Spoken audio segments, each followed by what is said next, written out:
केंद्र व राज्य सरकार लगातार मजदूर व किसान विरोधी नीतियों को लागू कर रही है।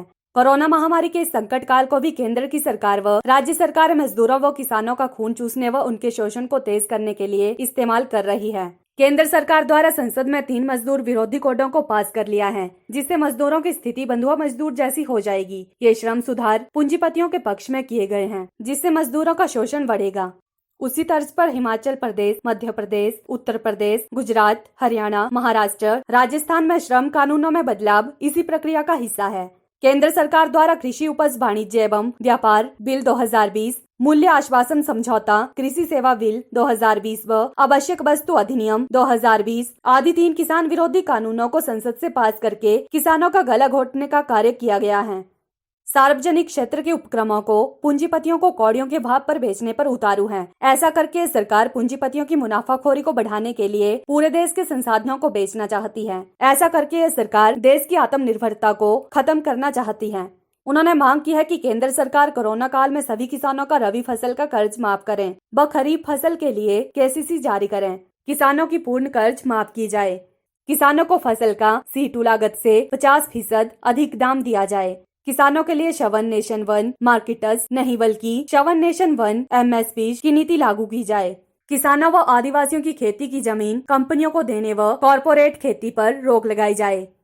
आज पूरे भारतवर्ष के अंदर अखिल भारतीय किसान संघर्ष समन्वय समिति, जिसके अंदर 250 से ज्यादा विभिन्न किसानों के संगठन हैं, उनकी कॉल पर भारत बंद, रेल रोको, रास्ता रोको, विरोध प्रदर्शन पूरे देश के अंदर जिला हेडक्वार्टर के ऊपर, सब डिवीजन लेवल, ब्लॉक और तहसील लेवल के ऊपर हो रहे हैं। जिस स्टेट में जो स्थिति है उस आधार पर इसके पीछे सबसे बड़ा कारण है, जैसा आप लोग जानते हैं कि हाल ही में अभी पार्लियामेंट के अंदर जिस तरीके से जो कृषि से संबंधित 3 जो अध्यादेश थे, जिस तरह से उन्हें बिल के रूप में पारित किया गया और पार्लियामेंट्री डेमोक्रेसी का बिल्कुल भी जिसमें ध्यान नहीं रखा गया।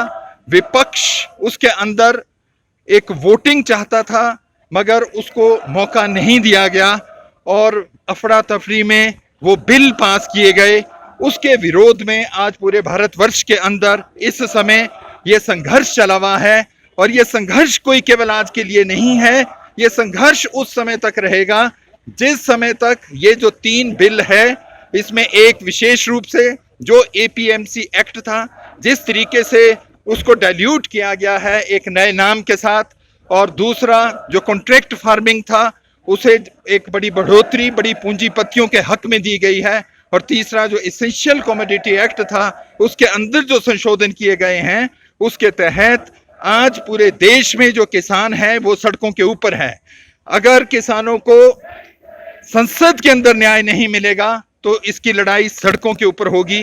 और आप ये देखते हैं, इसको राजनीतिक तौर पर भी अगर हम देखें तो आज केवल भारतीय जनता पार्टी नहीं मगर उसके जो सहयोगी संगठन भी थे, एक तरफ जो अखिल भारतीय जो शिरोमणि अकाली दल था, जो TRS था, और जो उनके समर्थन में ये बीजू जनता दल वगैरह JDU भी जो संगठन थे, वो भी इन अध्यादेशों के अंदर बहुत परिवर्तन चाहते थे।